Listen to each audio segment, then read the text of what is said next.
So most common cause of chronic granulomatitis भन्छ त्यस्तो हुन्छ होइन। त्यो भनेको के हुन्छ पियर्समा ग्रुपमा बस्ने भने चाहिँ स्टाफ अरियस भनेर सम्झिनु पऱ्यो त। मोस्ट कमन कज भने इकोलाई नै हुन्छ लिभर एब्सेसको। मोस्ट कमन कज पायोजेनिकको के हुन्छ सधैँ के हुन्छ बिलियरी ट्र्याकबाटै आउने होइन। बिलियरी ट्र्याक यहाँ भयो के हुन्छ लिभर यहाँ त हुन्छ नि होइन, बिलियरी ट्र्याकबाट स्वाट आउँछ। यदि भएन भने चाहिँ के हुन्छ hematogenous route. All of the pyogenic abscess except percutaneous least cared. किन भन्दाखेरि के हुन्छ एब्सेस छ भन्दा तिमीले सधैँ के हुन्छ यहाँबाट के हुन्छ पर्क्युटाइनिसले होइन मजाले निकाल्न सकिन्छ। Amoebic liver abscess except more common in the left side. कसरी के हुन्छ यहाँ के हुन्छ लिभर यत्रो भाग यहाँ भएपछि यहाँबाट गइ जाने भने त के हुन्छ राइट साइडमा चाहिँ के हुन्छ बडी हुन्छ, त्यही भएर more common in the left side रङ भयो। More common in the female कहाँ फोरी भने के हुन्छ अनइक्वल हुन्छ, तर के हुन्छ फोरी युजली पसर भने के हुन्छ मेलमा हुन्छ, त्यही भएर के हुन्छ मेलमा बडी कमन हुन्छ। Liver abscess most common occurs in the. अब यो लिभर भयो भने के हुन्छ लिभरबाट के हुन्छ युजली के हुन्छ पेरिटोनियल क्याभिटीमा त सर्छन्। यो त के हुन्छ यो त अफकोर्स भयो नि पेरिकार्डियल ब्रोन्कस प्लुरल क्याभिटी भन्दाखेरि माथि जानुभन्दा तलै यहीँ पेरिटोनियल क्याभिटीमै जान्छ नि। True or the amoebic liver abscess भनेको 10:1 भइहाल्यो सकिहाल्यो होइन। अनि त्यसपछि percutaneous liver abscess in liver abscess radiology अनर रिजल्ट आफ्टर 6 months। किन भन्दाखेरि के हुन्छ रेडियोलोजिकल्ली के हुन्छ रिजल्ट हुनलाई युजली अलिक धेरै टाइम लाग्छ, युजली 9 monthsसम्म लाग्न सक्छ। त्यही भएर के 6 monthsमै हामीले के हुन्छ पर्क्युटाइनिस एस्पिरेसन गरिहाल्ने होइन। Most common cause of the pyogenic liver abscess भनेको के हुन्छ यसमा के हुन्छ हेमाटोजिनस स्प्रेड। अब एस्पिरेसन होइन डिरेक्ट कन्ट्याक्ट होइन। यो त के हुन्छ यदि तिम्रो बिलियरी ट्र्याक भयो बिलियरी ट्र्याक हुन्थ्यो। एन्कोबी सस भने amoebic liver abscess no doubt commonest route of spread is the ascending infection through the biliary tract. अघिदेखि यही कुरा भनिरहेको। True statement regarding the liver abscess most common इकोलाइले गर्दाखेरि डायग्नोस एस्पिरेसन कल्चर गरेर भेट्ने साथै के हुन्छ पायोजेनिक लिभर एब्सेस हो भनेर पत्ता लगाउन सकिन्छ। इन्डिकेसन अफ निडल एस्पिरेसन भनेको के हुन्छ लेफ्ट लोबमा छ भने के हुन्छ निडल एस्पिरेसन गर्ने होइन। अनि प्लस ग्रेटर देन 10 सेन्टिमिटर। सधैँ के हुन्छ ठुलो साइज भयो भने के हुन्छ यत्रो यो भयो भने के हुन्छ लिडल ठ्याक्क त्यहीँनिर युएससी गाइडेड खोज्न मिल्छ। Treatment regarding the hepatic ambulance must treated conservatively होइन। अनि के हुन्छ एमोबियासिस हो नट दि एब्सेस होइन। एब्सेस भएर चाहिँ के हुन्छ ड्रेन गर्नुपर्ने हुन्छ। Which of the following is not correct regarding the amoebic liver abscess surgical always भएर अलवेज भन्छ त एन्सर रङ भइहाल्छ होइन। एन्ड डिलेक्सनेट फ्युरानेट भनेको चाहिँ के हुन्छ ल्युमिनल एमोबिसाइड हो। एमोबिसाइड भनेको चाहिँ के हुन्छ सिस्टेमिक एक्सनहरू हुँदैन, यो लिभरमासम्म जान सक्दैन। Not true about the amoebic liver abscess larva इन्सिन हुँदैन। अनि के हुन्छ लिभर भनेको के हुन्छ एडल्ट भइसकेपछि टक्क लाएर एडल्ट भएर त्यहाँ पुग्ने हो है त, लार्भाले केही पनि गर्दैन। अनि 8/8 सेन्टिमिटर एब्सेस भनेर भनेको छ है त। 8/8 सेन्टिमिटरको एब्सेस छ, मल्टिपल चोटि ऊ गऱ्यो होइन। अनि हामीले कसरी फलोअप गर्छ त्यही सधैँ के हुन्छ 1 महिनामा के हुन्छ 1 विकली हेर्नु पऱ्यो, हप्ताको यो युएससी गरेर चाहिँ अनि 3 months टिल 1 year है त। यो चाहिँ के हुन्छ ठ्याक्कै त्यो बच्चा नपाउनेदाखेरि के हुन्छ बच्चा आमाले गरे जस्तै एमोबिक लिभर एब्सेसलाई भने सोलिटरी होमोजिनस हाइपोग्लिजन मेजरिङ 5/4 सेन्टिमिटर भनेर भनेको छ भने एन्टिबायोटिक। किनभने के हुन्छ हाइड्रेटेड भनेर त नेगेटिभ आइसक्यो। हाइड्रेटलाई हो भने चाहिँ हामीले के हुन्छ पर्क्युटाइनिस निकाल्न मिल्छ, हरेकलाई जे कुरालाई पनि पर्क्युटाइनिस चाहिँ निकाल्न मिल्दैन है त। अनि नेक्स्ट भनेको के हो भन्दाखेरि तिम्रो फ्ल्याक्स सेपेट अल्सर भन्छ त amoebic no doubt. Water lily appearance water lily appearance भने पनि तिम्रो के हुन्छ भन्दाखेरि तिम्रो मुन सेप भनेर भने पनि क्रिसेन्ट भनेको पनि त्यही नै हुन्छ सेम होइन। मुन सेप भने पनि त्यही नै हो। मेनिस्कस भनेको नि यस्तै हुन्छ मेनिस्कस भनेको नि। अनि के हुन्छ अब डबल डिक्स भने पनि यस्तै नै डबल डिक्स जस्तै भइहाल्यो होइन त वाटर लिली साइन है त। Not a sign of the pulmonary hydatidosis drooping lily sign भन्ने हुँदैन, किनभने यो पनि राइजिङ सन जस्तै यस्तै हुन्छ। वाटर लिली पनि भयो मेनिस्कस पनि भयो सबै भयो। ड्रपिङ लिली साइन भनेको चाहिँ यसमा हुँदैन है त, वाटर लिली साइन हो ड्रुपिङ होइन।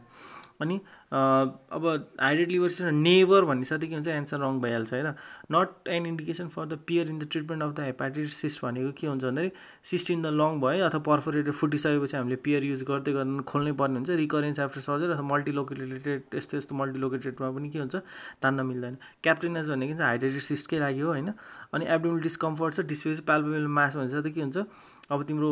यसमा के हुन्छ युएससीसिटी पढ्नु वाट इज द डायग्नोस। अब यो त यो हेर्दाखेरि के हुन्छ हनीकम लम्ब जस्तो छ। हनीकम भन्ने साथै के हुन्छ तिम्रो हाइड्रेटेड सिस्टमै हुने हो हनीकमको हर्भिज क्लासिफिकेसन अनुसार है त। अनि के हुन्छ कन्ट्रा इन्डिकेटेड लङमा छ भने त के हुन्छ कहिले पनि एस्पिरेट गर्दैन। साइज ग्रेटर देन यस नट एब्डोमिनल अब मेडिकल म्यानेजर भयो भने गरिहाल्छ। मल्टिपलमा पनि चान्स छ। इनएक्सेसिबल लोकेसन छ भने त के हुन्छ पियरले भेट्दैन किन गर्नु होइन। 40 year with painless cystic liver enlargement होइन 4 years duration without fever or jaundice छैन भन्ने साथै तिमीले के हुन्छ यो ऊहरू जन्डिसको कजहरू रुल आउट भइहाल्यो। अनि मोस्ट कमन हेपाटाइटिस भएर हेपाटाइटै लगाइदिइहाल्ने hydatidosis in the liver except cirrhosis jaundice गराइहाल्छ सुपरेसन गराउँछ रप्चर गराउँछ। सिरोसिस त के हुन्छ सिरोसिस त एल्कोहलले गराउने हो नि त। During surgical exploration of the hydatitis of the any of the agents can be used यसको साइड फर्मालिनले त के हुन्छ हामीले थोडी मान्छे मान्ला हो फर्मालिन यस्तो गनाउँछ क्या लिभरलाई दिन्छ रिङ लाइक क्याल्सिफिकेसन भनेको के हुन्छ हाइड्राइटिसमा which of the following is the trigger aspiration is safe त्यही भएर चाहिँ के हुन्छ पेयर गर्छन् ट्रिटमेन्ट अफ हाइड्राइटिस भनेको पेयर पर्क्युटेनियस ड्रेनेज गर्छ है त त्यसपछि अब नेक्स्ट भनेको के हुन्छ investigation of choice for hydatidosis यसले एलाइजा भनेको छ तर I would like to go with the CT scan है त इन्भेस्टिगेसन अब यसले ब्लड इन्भेस्टिगेसन भनेर चाहिँ यस एलिजा तर सिटी इन्भेस्टिगेसन नै जान्छु म चाहिँ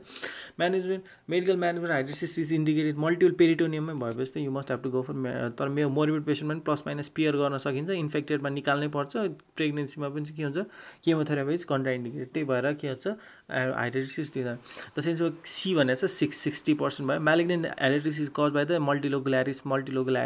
what is the names in the CT sign यो नै के हो यसलाई नै के हुन्छ वाटर लिली साइन भनेर भन्छ त यस्तो गरेर यस्तो पुरा वाटर जस्तै फुलेको छ नि त यहाँ है त्यही भएर water lily sign hepatic adenoma भने हेपाटिक कार्सिनोमा केले एड गर्छ भन्दा तिमीले यदि यङ फिमेलमा के हुन्छ ओसिपी त्यहाँ छ भने अब विवेचना ओसिपी खाने बेला होइन अनि त्यो चाहिँ म्यालिग्नेन्ट पोटेन्सियल हुन्छ अनि यसले गर्दाखेरि भित्रभित्रै नन ट्रोमेटिक हेमोपेरिटोनियम हुन्छ होइन त्यही भएर के हुन्छ लिभर आर्किटेक्चर पनि बिगारिदिन्छ अनि के भन्छ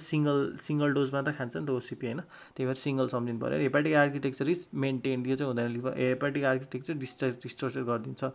नर्मल लिभर आर्किटेक्चर हुँदैन अल नर्मल लिभर आर्किटेक्चर हुँदैन डिस्ट्रप्टेड हुन्छ most common cause non traumatic hemoperitoneum भनेको के हुन्छ हेपाटिक एडिनोमा जसलाई ओसिपी अनि फिमेलहरूले सिङ्गल डेली खाँदा भइसक्छ most common cause liver cell adenoma हुन्छ एड हो liver cell adenoma all are the true the hepatic adenoma except usually multiple के हुन्छ सिङ्गल हुन्छ है त सिङ्गल डोज खान्छ नि त होइन दिनदिनै त्यही भएर के चाहिँ एड इन लाइफ है त which is the following true always मेरी सर्जरी हेपाटिक एडिनोमा के हुन्छ सधैँ सर्जरी गर्ने निकालिहाल्ने सेन्ट्रल स्टेलेट स्कार यो के हुन्छ स्टेलेट भन्छ त लिभरै सम्झिनु पऱ्यो होइन अनि लिभरमा के हुन्छ फोकल अनि के भन्छ सेन्ट्रल स्टारलाई के हुन्छ फोकस गर्नु पऱ्यो भनेर सम्झिनु फोकल नोडुल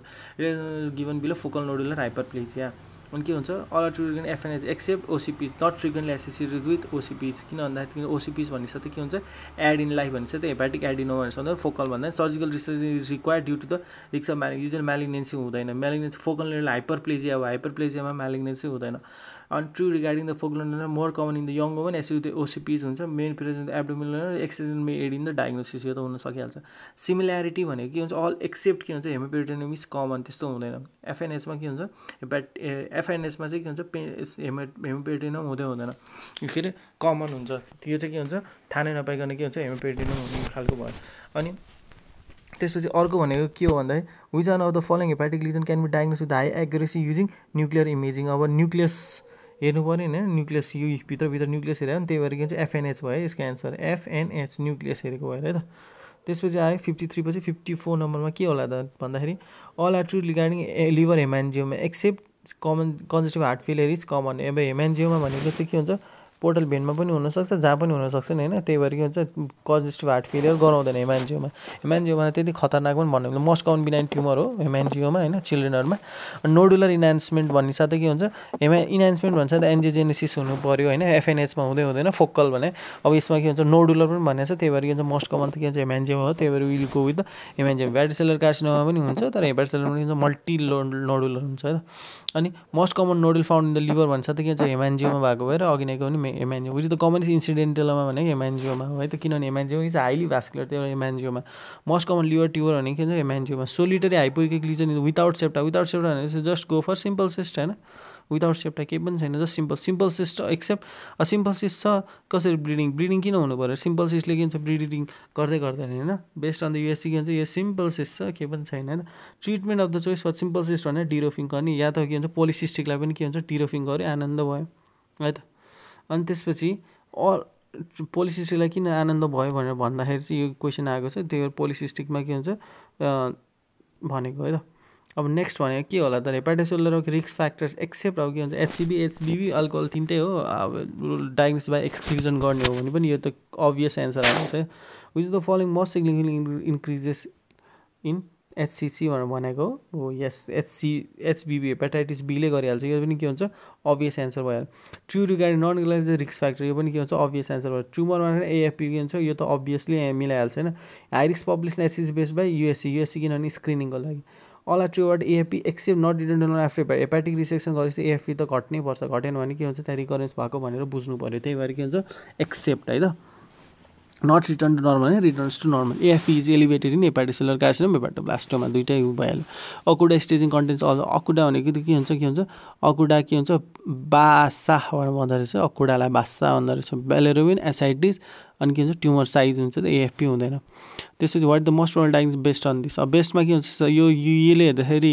आर्टेरियल फेजमा हाइपरभास्कुलारिटी देखाएको छ जुन के छ पोर्टल भेनस फेज हो पोर्टल भेनस फेजमा चाहिँ के हुन्छ वास आउट भएको छ इमिडिएट वास आउट त्यही भएर this must be hepatocellular carcinoma in hepatocellular carcinoma hemoperitoneum present in the 7% of the cases भनेको छ यो चाहिँ के हुन्छ रट्टा हान्नु पऱ्यो दिस मस्ट बी रट्टा ह्यान्ड भनेको क्वेसन हो है त अब नेक्स्ट भनेको के हुन्छ मोस्ट कमन प्यारानियोप्लास्टिक सिन्ड्रोम भनेको के हो हाइपोग्लाइसेमिया किनभने अघि नै के हुन्छ अघि नै पिक्चरमा लिभर हेर्दाखेरि के हुन्छ यहाँ ग्लुकोज पनि कन्ट्रोल भनेर भनेको थियो नि त्यही भएर के हुन्छ हाइपोग्लाइसेमिया पनि हो है त हाइपोग्लाइसेमिया बनाउनु अन्कोलोजिकल आउटकम एक्सेप्ट मेलले त के हुन्छ लिभर सिरोसिसको गराउँछ है त which of the following triggered hepatocellular over 80% of the tumour surgically resectable त्यस्तो हुँदैन नि नत्र भने त सबै बाँच्थेन होइन the most unlikely clinical feature of hepatocellular carcinoma is jaundice होइन जन्डिस भएपछि सकिहाल्यो patient most unlikely jaundice usually के हुन्छ hepatocellular carcinoma most unlikely clinical hepatomegaly भइहाल्छ रेज्ड अल्कलाइन फोस्फेटेज लेभल भइहाल्छ raised alkaline phosphatase AFP level भइहाल्छ है त अब जन्डिस अब अलिकति यसमा कन्फ्युजन छ यो पनि हुनसक्छ होइन तर अब एन्सर जन्डिस भएर triggered hepatocellular jaundice F increase 70% केसेसमा हुन्छ त्यही भएर 30% केसेसमा नहुन पनि सक्छ है यो पनि एउटा रट्टा नानी क्वेसन भयो spontaneous rupture of the liver occurs in hepatoma त्यही भएर hepatoma is very dangerous hepatocellular carcinoma के हुँदैन अल्फा फिटोप्रोटिन हुन्छ पिआइभी हुन्छ न्युरोटेन्सिन हुन्छ अल्फा 2 म्याक्रोग्लोबुलिन भनेको के हुन्छ ठुलो हो त्यही भएर के हुन्छ हुँदैन म्याक्रो 2 ग्लोबुलिन अरू ठाउँमा हुन्छ अनि modalities of therapy for the hepatocellular carcinoma except एन्टिएग्लेजर इज द लेजर एप्लिकेसन त हुँदैन पर्क्युटिनाइज एसिटिक एसिड दिन्छ रेडियो फ्रिक्वेन्सी एप्लिकेसन दिन्छ टिएसी गराएकै छ यो डायग्नोसिस बाई एक्सक्लुजन भनेर सम्झिनु पर्यो which of the following propensity to invade the portal यो hepatocellular carcinoma no doubt 40 year chronic alcohol छ होइन lump in the right lobe of the liver छ सेरम एएफपी नर्मल छ अब यसमा अलिकति रिस्की छ होइन अनि यसमा चाहिँ अब तिमीले भन्दा नि भइहाल्यो तर के भन्छ यसको एन्सर के हुन्छ हेपाटोसेलुलर कार्सिनोमा यो पनि अलिकति याद गर्ने सेरम एएफपी नर्मल भयो भने के हुन्छ you have to go with hepatocellular least common presentation pyrexia of origin अब जन्डिस हुन्छ मास हुन्छ विकनेस हुन्छ पाइरेक्सिया अफ ओरिजिन भनेर अलिकति यो अलिकति याद गर्नुपर्ने क्वेसन हो है यो दुईवटा अलिकति एक दुई अर्कामा के भन्छ कन्ट्राडिक्ट गरेको छ hyper calcium seen in hepatocellular carcinoma किनभने क्याल्सिफिकेसनहरू हुन्छ है त all true about that except CA99 हुँदैन न्यू ड्रग भनेको सोराफेनी है त सोराफेनी भने एकदमै सोरेआना ठिक अहिले एकदमै चर्चामा आएर सोराफेनी भयो है त अनि एक्युट मेल एल्कोहोलिक होइन सिरोसिस हाइपरभास्कुलर लिजन भन्छ त्यो के हुन्छ हाइपरभास्कुल्यारिटी हुनु पऱ्यो हाइपरभास्कुल्यारिटी भनेको तिम्रो हेपाटोसेलुलर कार्सिनोमा भइहाल्छ युएससी प्लस एएफबीले नै गराउने यो नट ट्रु मिलेर बस्नै सक्दैन धेरै मान्छे भयो भने ग्रेटर देन 5 नोडुल्स छ भने मिल्दैन Milan's criteria except true regarding the hepatocellular carcinoma is frequency raised AFP भइहाल्छ good prognosis even without restriction त्यो त इम्पोसिबल भएर बी रङ हुँदै हुन्छ युएससी डायग्नोस्टिक नै हुन्छ युएससी गाइडेड बायोप्सी गरेपछि there is extensive vascular invasion यस त्यही भएर hepatocellular carcinoma very very risky most case resectable tumour त्यो हुँदैन रिसेक्टेबल ट्युमर हुँदैन maximum so with this first part is over tomorrow I will bring you the second part thank you so much